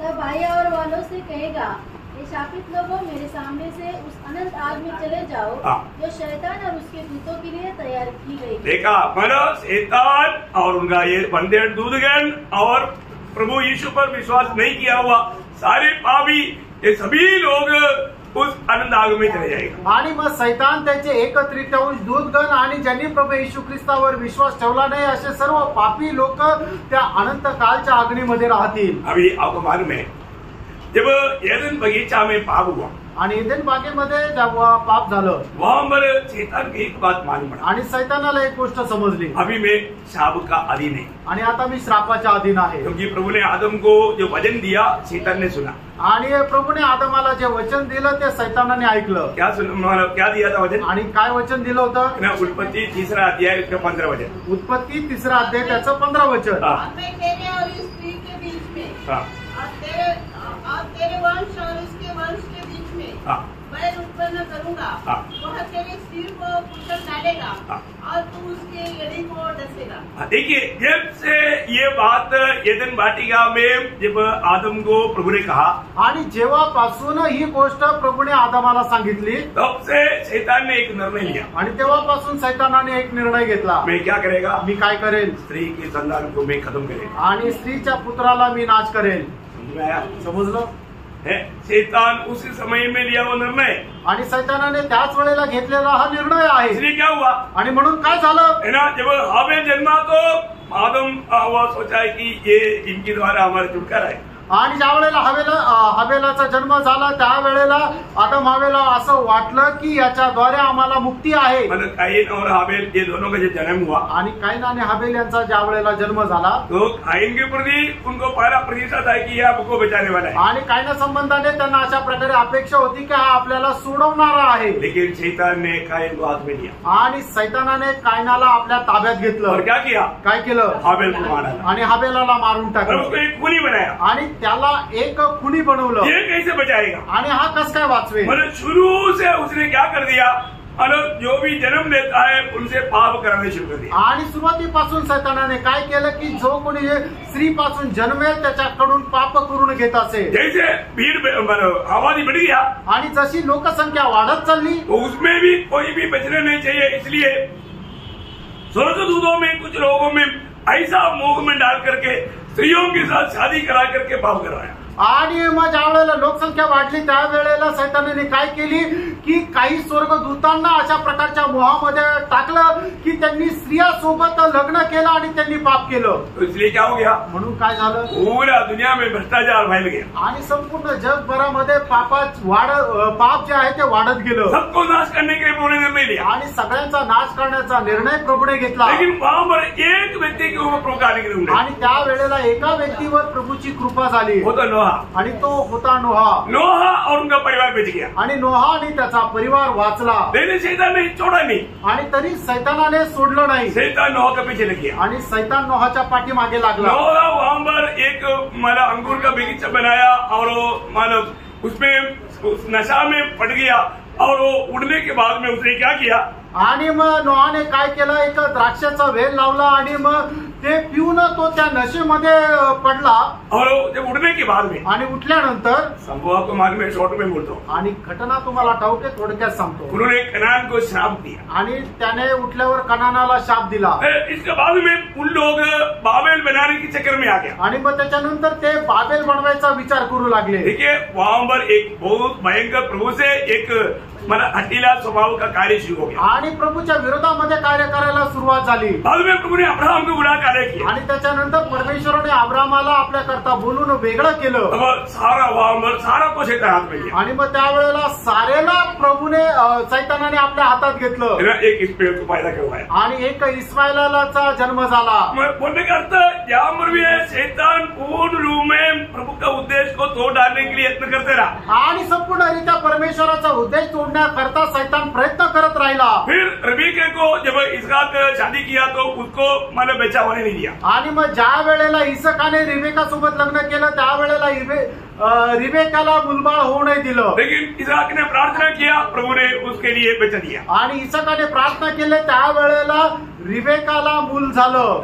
ये दोनों बच्चे आपस में उधर से लड़ने से लगा. आणि तिच्या पोटामध्येच हे दोन्ही मुलं जे आहेत ते आपसामध्ये भांडण करू लागले. बाद में जब चलते चलते मूसा को जन्म दिया. आणि चालत चालत ज्या वेळेला मोशेला जन्म दिला, अब क्या किया? त्यावेळेला काय केलं? सारे लड़कों को मार डालने के लिए शैतान ने कार्य किया. आणि सर्व मुलांना मारून टाकण्याकरता सैतानाने कार्य केलं. इतना भयंकर बात है प्रियो. किती भयंकर गोष्ट आहे प्रियानो. मतलब आखिर में शेवटी स्त्री की संतान जन्म हो गया. आणि स्त्रीच्या पुत्राने जन्म दिला. जब उस समय में क्या हुआ? त्यावेळेला काय झालं? शैतान ने हेरोदा को हाथ में लिया आणि सैतानाने हेरोदाला आपल्या हातात घेतलं. उसको भी कैसे भी खत्म करे, आणि कसंही त्याला मारून टाकावं, लेकिन नहीं हो पाया. पण तसं नाही झालं. आखिर में शेवटी यीशु मसीह को उस पहाड़ से नीचे गिराने की कोशिश किया. आणि प्रभू येशू ख्रिस्ताला त्या डोंगरावरून खाली पाडण्याचा प्रयत्न केला. इसके अलावा जब सागर में चलते वक्त तूफान आया, पानी में डुबा करके मारना चाहा. आणि मग सागरावरून चालत असताना मोठं वादळ आणलं आणि मग त्या वादळामध्ये त्या पाण्यामध्ये डुबून मारण्याचा प्रयत्न केला. उस समय के शास्त्री फरीसियों महायाजकों को प्रभु के खिलाफ में लाया. आणि त्यावेळेचे शास्त्रीय आणि फरीसी आणि महायाजक यांना प्रभूच्या विरोधात उभं केलं. आखिर में 12 चेलों में एक चेला इस्करियोत युदा को हाथ में लेकर के चुंबन से बनवाया. आणि मग सगळ्यात शेवटी 12 शिष्यांपैकी एक शिष्य यहूदा इस्करियोताच्या हातामध्ये चुंबन देऊन त्याला पकडून देण्यात आलं. आखिर में उसको क्रूस पर मार डाला. आणि शेवटी त्याला वधस्तंभावर मारून टाकलं. उसने सोचा मैं विजयी हो गया, त्याला वाटलं आता मी विजय झालो, क्योंकि वो मर गया. कारण तो मेला. नहीं, एवढंच नाही, कब्र में रहेगा तो कब्र को भी सील करा दिया और पायरा भी दे दिया. आणि कबरेमध्ये ठेवलं तर त्या कबरेला सुद्धा सील करून टाकलं आणि तिथं सुद्धा पहारेकरी ठेवले. परंतु पण तीसरा दिन, तिसऱ्या दिवशी पड़ोसियों 2:15, कलसीकराचा पत्र 2 अध्याय 15 वचन, इसका सारा नाटक को फोड़ करके वो मृतकों से जी उड़कर शैतान को खुल्लम खुल्लम तमाशा बनाया. आणि मग तिसऱ्या दिवशी या सैतानाचं सर्व नाटक तोडून टाकलं आणि तो पुनरुत्थित होऊन सैतानाच्या सर्व कामाला उघड उघड तमाशा बनवलं. वही है जो स्त्री से सब जातियों पर राज करने वाला बेटा. आणि तोच आहे स्त्रीपासून जन्मलेला सर्व राज्यांवर राज्य करणारा मुलगा है. उस 12 अध्याय का 5 वचन. आणि प्रकटीकरण 12 अध्याय 5 आणि 6 वचन. वह बेटा चली जो लोहे का राजदंड लिए हुए सब जातियों पर राज्य करने पर था. सब जातियों पर राज करेगा आणि सर्व राष्ट्रांवर तो राज्य करेल. ने भी किया उसका 14 अध्याय उसका 9 वचन. जकरिया 14 अध्याय त्याचं 9 वचन. तब यहोवा सारी पृथ्वी का राजा होगा और उस दिन एक ही यहोवा और उसका नाम भी एक ही माना जाएगा. देखिए वो एक ही रहेगा प्रियो, एक ही सबके ऊपर राज करने वाला है. आणि तो एकच आहे की जो सगळ्यांवर राज्य करणार आहे. 7वां वचन पढ़िए वापस एक बार. 12 अध्याय 7 वचन पुन्हा एकदा वाचा. फिर स्वर्ग में लड़ाई हुई. मिखाएल और उसके स्वर्गदूत अजगर से लड़ने को निकले और अजगर और उसके दूत उससे लड़े. अभी देखिए, अभी यहाँ पर स्वर्ग में एक बड़ा लड़ाई हो रहा है. आणि या ठिकाणी स्वर्गामध्ये मोठं युद्ध आपल्याला पाहायला मिळतं. आपको मालूम है स्वर्गीय मेघला में हमेशा जैसा अभी दुनिया में इन दिनों में दुनिया में मानो लड़ाई चलते रह रहा है. आणि आज जसं जगभरामध्ये युद्ध चालत आहे, उक्रेन में चल रहा है, युक्रेन मध्ये चालू आहे, गाजा में चल रहा है और हवा में चल रहा है. वहां पर सब मानो बहुत से कब मिसाइल गिरेगा कुछ मालूम नहीं. इवन इस्रायल में भी गिर रहा है. आणि गाजामध्ये चालू आहे, वेगवेगळ्या ठिकाणी चालू आहे. कधी कुठं मिसाईल पडेल हे सांगू शकत नाही. स्वर्ग में हमेशा चलता है आणि स्वर्गामध्ये हे नेहमी चालतं. हमारा प्रार्थना जब ऊपर जाता है आणि ज्या वेळेला आपली प्रार्थना वर जाते, कई बार प्रार्थना का उत्तर मिलने के लिए देर लगता. आणि पुष्कळ वेळा प्रार्थनेचं उत्तर मिळायला उशीर लागतो. क्यों मालूम है का माहितीये का? ये शैतान रुकाता है. आणि सैतान हे थांबवतो. शैतान ये प्रार्थना प्रभु तक पहुंचने नहीं देता. आणि सैतान ही प्रार्थना प्रभूपर्यंत पोहोचू देत नाही. बहुत से रुकावट करता है आणि पुष्कळ प्रकारे अडखळण आणतो. जब दानिएल उसका 10 अध्याय का 13 वचन. दानिएल 10 अध्याय 13 वचन. भारत के राज्य का प्रधान 21 दिन तक मेरा सामना किए रहा, परंतु मिकाएल जो मुख्य प्रधानों में देखो अभी यहाँ पर गब्रिएल संदेश लेकर के दानिएल को उत्तर देने के लिए लेकर आ रहा है, लेकिन उनको आने नहीं दिया. आणि गॅब्रिएल संदेश घेऊन दानिएलला उत्तर देण्याकरता येत आहे, पण त्याला येऊ दिलं नाही. आखिर वहां पर मिखाएल आया, उसका मदद किया. आणि शेवटी मिखाएल तिथं आला आणि त्याला सहाय्य केलं. प्रियो आज भी शैतान को मतलब पूर्ण आजादी है स्वर्ग में जाने के लिए. आणि आजही सैतानाला संपूर्ण अधिकार आहे स्वर्गामध्ये जाण्याकरता. अभी तक नरक में नहीं डाला, अजूनपर्यंत त्याला नरकामध्ये नाही टाकलं. अभी भी स्वर्ग में वो जा सकता है. आणि अजूनही तो स्वर्गामध्ये जाऊ शकतो. स्वर्ग में दूतों का कॉन्फ्रेंस चलता है. आणि स्वर्गामध्ये दूतांचं ती एक सभा चालते.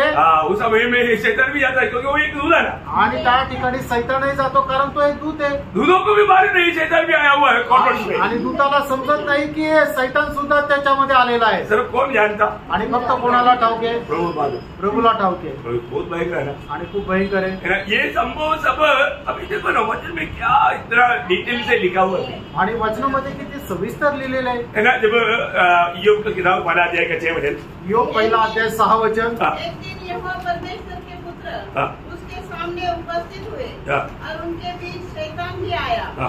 यहोवा ने शैतान से पूछा, तू कहाँ से आता है? शैतान ने यहोवा को उत्तर दिया, पृथ्वी पर इधर उधर घूमते फिरते सारे दुनिया में घूमते फिरते दरबार में पहुंच गया. आणि संबंध जगामध्ये फिरत फिरत तो त्या सभेमध्ये पोहोचला. देखो करेक्ट टाइम पर उधर पहुंच जाए. आणि एकदम वेळेवर तो तिथे पोहोचेल. देखो उसको मालूम है कितना बजे दरबार है. आणि त्याला माहिती आहे सभेचा वेळ. प्रभु के लोगों को मालूम है कितना वेळ. आणि प्रभूच्या लोकांना माहिती नाही आपली मीटिंग किती वाजता राहते. कम से हमारे विरोधी को पक्का ये सब वो टाइमिंग में पंचर है पक्का. आणि आपला जो विरोधी सैतान आहे त्याला वेळेमध्ये तो एकदम परिपक्व आहे. वो समय में हाजिर रहता है. आणि वेळेवर तो तयार राहतो. जब प्रभु पूछता है शैतान को कहाँ से आया, तब स्वर्गदूत बोलता है मेरे पास ही खड़ा था. उसको भी मालूम नहीं. आणि मग ज्या वेळेला प्रभू सैतानाला विचारतो तू कुठून येतोय, त्यावेळेला तो म्हणतो की मी पृथ्वीवरून फिरत फिरत येत आहे. त्यावेळेला स्वर्गदूत बाजूला म्हणतो अरे हा तर माझ्याच बाजूला आहे. उसका दूसरा अध्याय का 12 वचन. आणि त्याचा दुसरा अध्याय पहिलं वचन. एक और दिन यहोवा परमेश्वर के पुत्र उसके सामने उपस्थित हुए. ये जो परमेश्वर का पुत्र करके कहा किसके बारे में है? आणि परमेश्वराचा पुत्र म्हणून ज्याला संबोधित करण्यात आले ते कोणा संबंधाने आहे? स्वर्गदूत के बारे में. आपको इसमें डाउट नहीं, इसलिए मैं ज्यादा उसके बारे में नहीं बोलेंगे अभी. मला शंका नाही म्हणून आपण पुढे जाऊया. तो ये स्वर्गदूत हमेशा कई काम वहां पर करता है. आणि हे स्वर्गदूत पुष्कळ कामं त्या ठिकाणी करतात. एक ये स्वर्गदूत है ना, मतलब ये जो शैतान का जो दूध है, शैतान वो उनका दूध हमेशा प्रभु के लोगों के बारे में दोष लगाते हैं. आणि मग सैतानाचे दूत नेहमी प्रभूच्या लोकांच्या विरोधामध्ये दोष लावत राहतात. उसका ड्यूटी पूरा दोष लगाना. आणि त्यांचं काम दोष लावणं आहे. कैसे भी प्रभु के लोगों को मतलब बर्बाद करना. आणि कसंही करून प्रभूच्या लोकांना नाश करणं. जब जकरिया ने भी किया उसका 3रा अध्याय का 5वां वचन पढ़ेगा तो जकरिया 3रा अध्याय पहिलं वचन. हम देखते हैं कि याद योशुआ के खिलाफ में मतलब दोष लगाते हुए एक शैतान वहां पर खड़ा देखता है. आणि योशुआच्या विरोधामध्ये दोष लावत एक सैतान आपण त्या ठिकाणी उभा राहिला पाहतो. आप लोगों को मतलब पढ़ने के लिए मिला ना. आणि वाचण्याकरता मिळालं ना. फिर उसने यहोशू महायाजक को यहोवा के दूत के सामने खड़ा हुआ मुझे दिखाया और शैतान उसकी दाहिनी ओर उसका विरोध करने को खड़ा था. देखा, शैतान विरोध करने के लिए खड़ा था. आणि सैतान त्याचा विरोध करण्याकरता उभा होता. इसका मतलब ये शैतान का बारे में जब हम जो अभी ध्यान करने वाला 12 अध्याय के 10वें वचन में क्या बोलता रेवलेशन. आणि प्रकटीकरण 12 अध्याय त्याच्या 10 वचनामध्ये आपण काय वाचतो? वो रात दिन अपनी भाइयों में मतलब उधर रात दिन नहीं है, मतलब उधर हमेशा उस अर्थ में ये बात बताया. आणि मग तो रात्रंदिवस आपल्या भावांच्या विरोधामध्ये दोष लावत राहतो. अभी शैतान के साथ का दूत जन भी उसके साथ दरबार में जाता है. आणि सैतानासोबत त्याच्या असणारे जे सैतानाचे दूत आहे ते सुद्धा त्याच्यासोबत जातात. सिर्फ शैतान जाता है ऐसे नहीं. फक्त सैतान जातो असं नाही. मतलब एक बार एक मीटिंग प्रभु चला रहा है. आणि एकदा एक सभा जो आहे ते प्रभू चालवत आहे. मतलब आहाब को लड़ाई में कौन फंसाएगा. आणि आहाब राजाला युद्धामध्ये कोण हरवेल. सारे दूतों को पूछ रहा है. आणि सर्व दूतांना विचारत आहे. सब एक छोटा शैतान का दूत आणि एक छोटा सैतानाचा दूत और धीरे से उठकर बोलता है. आणि तो हळूच उभा राहून म्हणतो. हम लोग वो चित्र को थोड़ा देखेंगे. आणि ते चित्र जरा आपण पाहूया. ये स्वर्ग में हुआ हुआ दरबार की बात है, ये कोई कहानी की बात नहीं. आणि ही काही एक गोष्ट किंवा काल्पनिक गोष्ट नाहीये. ही वस्तुस्थिती किंवा सत्य घटना आहे स्वर्गामध्ये झालेली. प्रभु ने हमारे लिए क्या नहीं दिया. आणि प्रभूने आपल्याकरता काय नाही दिलं. पहला राजा 22 अध्याय का 19 से 22. आणि पहिले राजे 22 अध्याय 19 ते 22 वचन.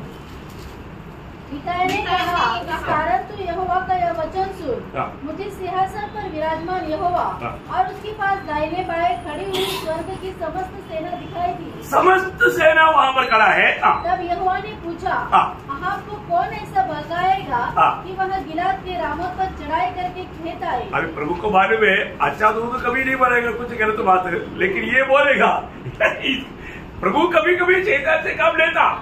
अभी तब किसी ने कुछ और किसी ने कुछ कहा। अंत में एक आत्मा पास आकर यहोवा के सम्मुख खड़ी हुई और कहने लगी, मैं उसको भगाऊंगी। यहोवा ने पूछा, किस उपाय से? उसने कहा, मैं जाकर उसके सब भविष्यवक्ताओं में बैठकर उनसे झूठ बुलवाऊंगी। देखा, उनसे झूठ बुलवाएगा, झूठ बोलेगा, वो झूठ बोलेगा, लोग विश्वास करेगा। आणि मग त्यांचे जे भविष्यवक्ता आहेत त्यांच्या तोंडातून खोटं बोलायला सांगेल आणि ते खोटं बोलल्यानंतर लोक विश्वास करतील। लढाई में नहीं जाना चाहिए था, युद्धामध्ये नव्हतं जायला पाहिजे। बोलेगा जाओ, आणि ते म्हणेल जा, विजय पाक राहेगा आणि तू विजय संपादन करून येशील। देखा, बघितलं, चलाक है आणि किती चालाक आहे। प्रियो, इसका मतलब क्या है कि ब्रेनो याचा अर्थ काय आहे? अभी भी शैतान का हेडक्वार्टर अभी काम रहे आणि सैतानाचं हेडक्वार्टर कुठे आहे?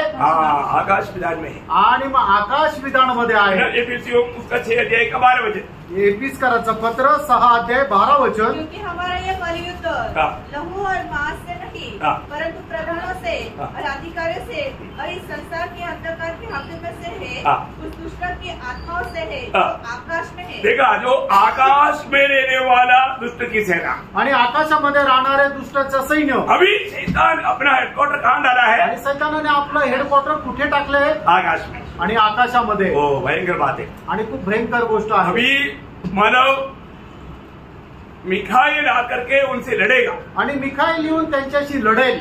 इसके बाद में कभी भी उनको स्वर्ग जाने के लिए मौका है। आणि मग त्याच्यानंतर त्यांना परत स्वर्गामध्ये जाण्यासाठी जागा राहणार नाही। इस लड़ाई में गिराए जाने के बाद में वो ऊपर नहीं उड़ सकता, फिर उसका यात्रा पूरा नीचे कोई नहीं। आणि मग या युद्धामध्ये त्यांना पराजित केल्यानंतर ते वरती नाही उडू शकणार, त्यांचा प्रवास खालीच राहील। बहुत सावधानी से समझना आणि खूप सावधतेने समजून घ्या। मतलब मिखाइल ये शब्द बाइबल में 5 जगह पर लिखा है। आणि मिखाईल हा शब्द जो आहे तो बायबल मध्ये 5 ठिकाणी लिहिला आहे। ये मानव 25 दूतों का लीडर है।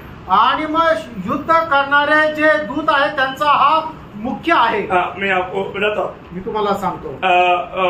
मानव अभी जो प्रकाश वाक्य उसका मानव 12 अध्याय का 7 वचन और एक और पढ़िएगा। आणि प्रकटीकरण 12 अध्याय 7 वचन वाचा। फिर स्वर्ग में लड़ाई हुई।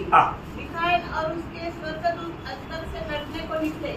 मिखाइल और उसका स्वर्गदूत, मतलब इस एक बड़ा एक सेना के साथ अभी मिखाइल उसका कैप्टन है, उसका लीडर है, लड़ने के लिए निकला। आणि मग जे युद्ध करणारे स्वर्गदूत आहे त्यांचा मुख्य जो सेनापती आहे तो मिखाईल आहे। और एक जगह पर हम देखते हैं, मानव दानियल की किताब में 3 जगह पर देखता है। आणि दानियलच्या पुस्तकामध्ये 3 ठिकाणी पाहतो। उसका 10 अध्याय का 13 वचन। दानियल 10 अध्याय 13 वचन। मिखाइल जो मुख्य प्रधानों में से है। मिखाइल मुख्य प्रधान, अभी वहाँ पर गैब्रियल को मदद करने के लिए आया हो। आणि गैब्रियलला तो मदत करायला आला। उसका 21 वचन। आणि 10 अध्याय 21 वचन। तुम्हारे प्रधान मिखाइल को छोड़। मिखाइल वहाँ पर भी, ये मिखाइल वहाँ पर मदद के लिए आया। आणि मिखाईल त्या ठिकाणी मदत करायला आला। उसका 12 अध्याय का 1 वचन। 12 अध्याय त्याचं 1 वचन। उसी समय मिखाइल नामक बड़ा प्रधान जो तेरे जात भाइयों का पक्ष करने को खड़ा रहेगा, मतलब उनके लिए, मतलब उनकी मदद के लिए खड़ा रहने वाला मिखाइल। आणि त्यांचा सहाय्य करण्याकरता उभा राहणारा मिखाईल। कितना हो गया? 4 हो गया। और एक यूदा का पत्री में, यूदा पत्री में 9 वचन। आणि यहूदाच्या पत्रामध्ये लिहिलेलं आहे त्याचं 9 वचनामध्ये। परंतु प्रधान स्वर्गदूत मिखाइल ने जब शैतान से मूसा के शव के विषय में वाद विवाद किया तो उसको बुरा भला कहने कह के दोष लगाने का साहस न किया, पर यह कहा, प्रभु तुझे डांटे। देखिए यहाँ पर हम मिखाइल को देखा। आणि या ठिकाणी आपण मिखाईलला पाहतो। मतलब क्या है कि याचा अर्थ काय?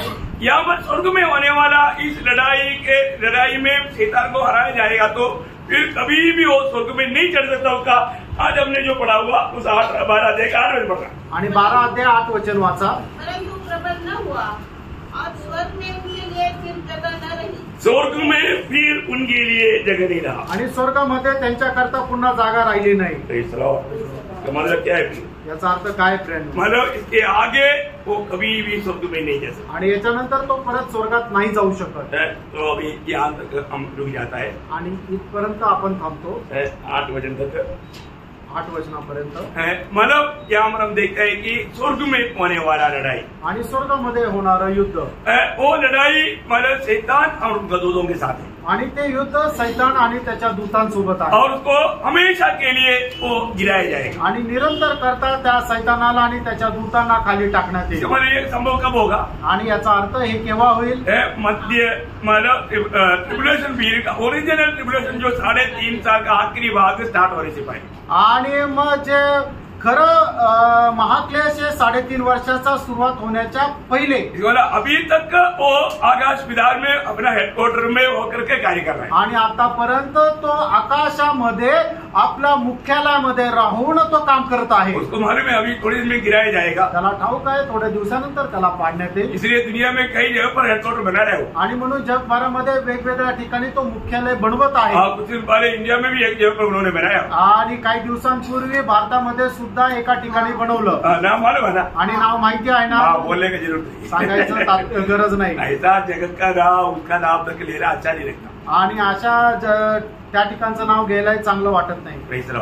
प्रियो, प्रभु का वचन कितना सुंदर है. प्रभूचं वचन किती सुंदर आहे. भविष्य में होने वाला सारे बात इतना लेआउट के साथ प्रभु ने हमको बता कर दिया है. आणि प्रभू जे होणारं काम आहे ते प्रभू ते आपल्या वचनामध्ये एवढ्या सुंदर रीतीने मांडून आपल्याला दिलेलं आहे. शैतान दुनिया में आगे बोल के हमको डरने की जरूरत नहीं. आणि सैतान जगामध्ये आला तर आपल्याला घाबरण्याची गरज नाही, है ना? क्योंकि उस समय में हम लोग दुनिया में है ही नहीं. कारण त्यावेळेला आपण जगामध्ये राहणार नाही. उस समय में डरने वाले लोग, डरना चाहिए वो लोग यहूदी लोग हैं. आणि मग त्यावेळेला ज्यांना घाबरायला पाहिजे ते यहूदी लोक आहे. क्योंकि आज प्रभु का दृष्टि में 3 प्रकार के लोग दुनिया में है. आणि 3 प्रकारचे लोक आज जगभरामध्ये आहेत. कौन कौन है? आणि ते कोण कोण आहे? पहले कोरिन्थियों अध्याय का 32 वचन. पहिले कोरिन्थियों पत्र 10 अध्याय त्याचं 32 वचन. आपको सबको मालूम है, आपल्या सर्वांना ठाऊक आहे, है ना? मानव परमेश्वर का मंडली, परमेश्वराची मंडळी और यहूदी और यूनानी. आणि युनानी. और जो परमेश्वर का मंडली उड़ा ली जाएगा आणि परमेश्वराची मंडळी उचलल्या जाईल. फिर दुनिया में कौन देगा? आणि मग या जगामध्ये कोण राहील? यहूदी और यूनानी. यहूदी आणि युनानी. हाँ, बाकी अन्य जाति के लोग और यहूदी रहेगा. आणि अन्य जातीचे लोक आणि यहूदी राहतील. उनके खिलाफ में अभी शैतान भारी काम शुरू करे. आणि त्यांच्या विरोधामध्ये सैतान आता मोठं कामाला सुरुवात करेल. वो प्रियो, अभी आने वाला बात हम सोचने से, बयान करने से बहुत बाहर की बात है. आणि आता होणाऱ्या ज्या गोष्टी त्या आपल्या वर्णनाच्या पलीकडे आहे. हम लोग उससे पहले प्रभु उड़ा ले जाएगा. आणि त्याच्या अगोदर प्रभू आपल्याला उचलून घेऊन जाईल. ये सब होने के समय में हम लोग स्वर्ग में रहेगा. आणि सगळं होत असताना आपण स्वर्गामध्ये राहू. कितना सुंदर दिन प्रभु ने हमें दिया. आणि किती सुंदर दिवस प्रभूने आपल्याला दिला. जरूर ये दुनिया में हमें कई प्रकार का अभी हमारा क्लेश है. आणि या जगामध्ये पुष्कळ प्रकारचा क्लेश आपल्याला आहे. होने वाला उस संकट के सामने ये कुछ भी नहीं. आणि होणारं जे संकट आहे त्याच्या समोर हे काहीच नाही. इसलिए प्रभु हमें जीवित आशा दिया है. आणि म्हणून प्रभूने आपल्याला जिवंत आशा दिली आहे. इस आशा में बना रहना. आणि त्या आशेमध्ये स्थिर राहा. जल्दी से जल्दी आने वाला प्रभु को स्वीकारने के लिए सच्चा तैयारी में रहना. आणि लवकरात लवकर येणाऱ्या प्रभूचा स्वीकार करण्यासाठी तुम्ही तयारीत राहा. अभी भी अगर मानव जिसका उद्धार नहीं हुआ, अजूनही ज्याचं तारण नाही झालं, अभी भी आज भी मौका है, आजही संधी आहे, है ना? जो अगर आप प्रभु को दिल देगा आणि तुम्ही प्रभूला आपलं हृदय द्याल तर प्रभु आपका जीवन में आएगा. प्रभू तुमच्या जीवनामध्ये येईल. प्रभु की आत्मा आपको मिलेगा. प्रभूचा आत्मा तुम्हाला आप भेटेल. प्रभु का जन्म मिलेगा. आणि तुम्ही प्रभूचे लोक व्हाल. और आपको इस महाक्लेश के दिनों के बारे में सुन करके डरने की जरूरत नहीं. आणि महाक्लेशा संबंधाने ऐकून घाबरण्याची गरज नाही. उससे पहले प्रभु आपको उड़ा ले जाएगा. त्याच्या अगोदर प्रभू तुम्हाला घेऊन जाईल. प्रभु प्यार से आपको बुला रहा है. आणि प्रभू प्रेमाने बोलवत आहे. प्रभु कालवरी सूली पर आपके लिए बलिदान हुआ है. आणि कल्वरी वधस्तंभावर तुमच्याकरता प्रभू बलिदान झाला आहे. वो जीवित प्रभु है. तो जिवंत प्रभू आहे. आपको बुला रहा है. तुम्हाला बोलवत आहे. आप अगर बुलाहट सुनेगा आणि तुम्ही त्याचं बोलवणं ऐकून उस आला प्रभु को तर, अपने दिल में जगह देगा तो आणि त्या प्रभूला आपल्या हृदयामध्ये जागा दिली तर निश्चय आपके होने वाला महाक्लेश से बच जाएगा. निश्चितच येणाऱ्या त्या महाक्लेशापासून तुम्ही वाचाल. नहीं तो नाहीतर बढ़ जाएगा. नाहीतर मग त्या महाक्लेशामध्ये जाल. है ना? आज सुबह मुझे एक खबर मिला. सकाळी एक बातमी मला ऐकायला मिळाली. है ना? हमारे एक मानव पड़ोसी का भाई समझो अपना स्नेह से लोग पास में रहता है. एक शादी बोल करके एक भाई 3 बजे हार्ट अटैक आया और दुनिया से चला गया. आणि आमच्या शेजारी राहणारे जे त्यांचा एक जो भाऊ आहे त्याला 3 वाजता हार्ट अटॅक आला आणि तो मेला. एकदम मला कोई ज्यादा उम्र नहीं है आणि जास्त वय नाहीये. हाँ तो मतलब चला गया आणि तो गेला 3 बजे 3 वाजता. है ना. कितना मतलब उनका वो एक दुकान भी है उधर ही, मतलब उनका एक बेटा डॉक्टर है, वो साथ में था, लेकिन क्या है डॉक्टर कोई बचा सकता है क्या, समय हो गया तो जाना पड़ेगा. आणि कोणी डॉक्टर कोणाला वाचू नाही शकत, ज्याचा वेळ झाली तो जाणारच. भियो हम लोग खूब बुराहट है मालूम नहीं. वेळेनं आपलं केव्हा बोलवणं येईल माहित नाही. कोई भी किसी टाइम पर भी मृत्यू आ सकता है. आणि कुठल्याही वेळेला मरण येऊ शकतं. और जो हमें निर्णय लेना है, आपल्याला निर्णय घ्यायचा मैं आहे. आज मसीह में है क्या, मी आज ख्रिस्तामध्ये आहे का. एक ही हम मसीह में मरेगा, एक तर आपण ख्रिस्तामध्ये मरू, नहीं तो पाप में मरेगा. नाही तर पापामध्ये मरू. पाप में मरने वाला उस आग में जाएगा, आणि जो पापामध्ये मरेल तो नरकाच्या अग्नीमध्ये जो जाईल. प्रभु में मरेगा वो स्वर्ग में जाएगा. आणि जो प्रभूमध्ये मरेल तो स्वर्गात जाईल. इसलिए प्रियो, ये दुनिया की यात्रा के बाद स्वर्ग में मिले ऐसा एक निर्णय के साथ, चुनौती के साथ जीवन बिताना. आपल्या या जीवन प्रवासानंतर आपण स्वर्गामध्ये भेटव याचा एक दृढ निश्चय घेऊन जागा. वचनों के द्वारा सबको आशीष दे. या वचनाच्या द्वारे प्रभू आपल्या सर्वांना आशीर्वाद देव. प्रभु को महिमा दे. प्रभूचा गौरव हो. हाँ.